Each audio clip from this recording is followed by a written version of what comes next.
Oi, pessoal, tudo bom? Hoje na nossa aula a gente vai falar sobre a evolução histórica dos direitos humanos.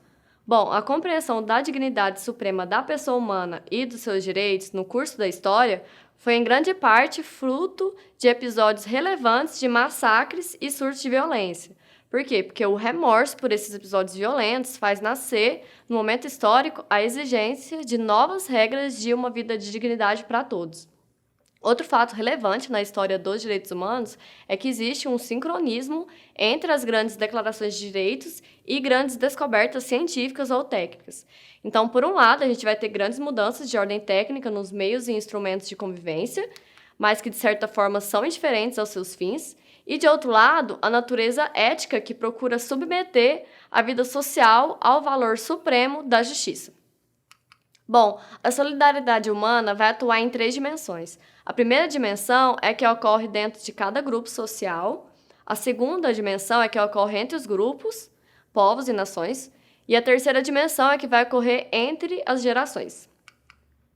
Bom, então, agora a gente vai iniciar a nossa digressão histórica para entender como ocorreu esse processo de elaboração dos direitos humanos. Então, a consciência histórica dos direitos humanos só vai se dar após um longo trabalho preparatório que vai se centrar em torno da limitação do poder político. Então, o reconhecimento de que as instituições de governo devem ser utilizadas para o serviço dos governados e não para o benefício pessoal dos governantes vai ser o primeiro passo decisivo na admissão da existência de direitos que, inerentes à própria condição humana, devem ser reconhecidos e não podem ser havidos como mera concessão dos que exercem o poder. Sendo assim, a gente pode reconhecer que a proto-história dos direitos humanos vai começar nos séculos 11º e 10º a.C., quando se instituiu sob o rei Davi o Reino Unificado de Israel, tendo como capital de Jerusalém.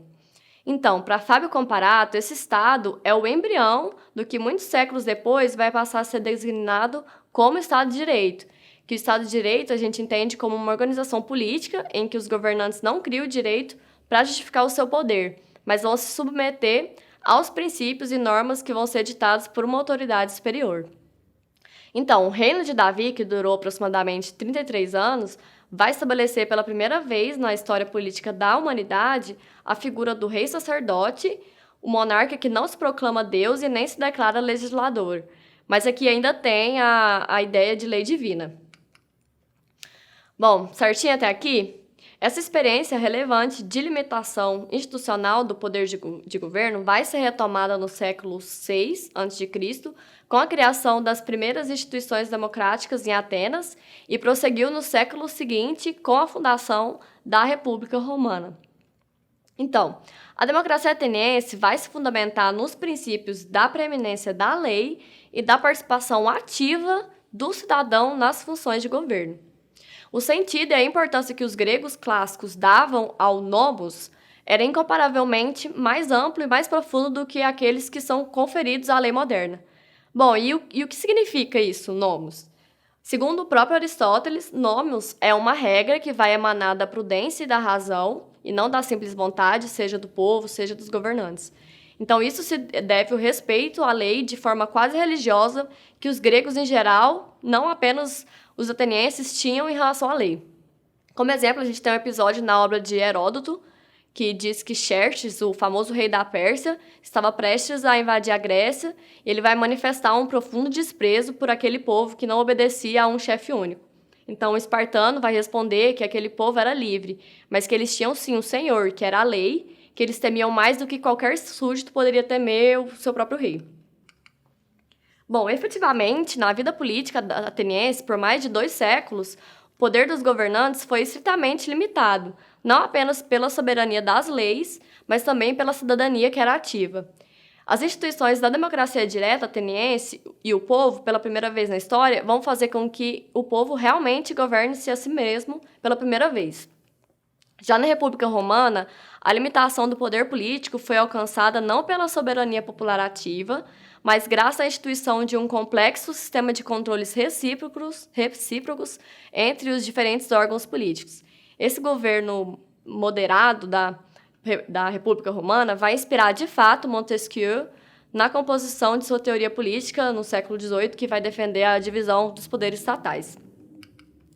Bom, tudo bem? Tá aqui? Então, agora a gente vai para o período da Idade Média. A Alta Idade Média vai ser marcada pelo esfacelamento do poder político e econômico e a instauração do feudalismo. Mas a partir do século XI, vai iniciar um movimento de reconstrução da unidade política perdida. A partir daí, o imperador carolíngio e o papa vão passar a disputar a hegemonia sobre o território europeu, e ao mesmo tempo, os reis, que até então eram considerados apenas nobres de condição mais elevada, vão reivindicar para suas coroas poderes e prerrogativas que até então só pertenciam de direito à nobreza e ao clero. Então, vai ser justamente contra esses abusos na busca de reconcentração do poder que o rei queria que vão surgir as primeiras manifestações de rebeldia. Na Península Ibérica vão surgir a Declaração das Cortes de Leão, em 1188, e na Inglaterra, o mais importante de todos, que é a Carta Magna de 1215. Então, no embrião dos direitos humanos, vai despontar, acima de tudo, o valor da liberdade. E essa liberdade não é em benefício de todos, sem distinção de condição social, mas sim liberdades específicas que vão favorecer principalmente os estamentos superiores da sociedade, o clero e a nobreza, e algumas concessões em benefício ao terceiro estado, que era o povo. Bom, hoje a gente vai ficar por aqui, mas no próximo vídeo a gente vai continuar estudando a evolução histórica dos direitos humanos. Até logo, pessoal!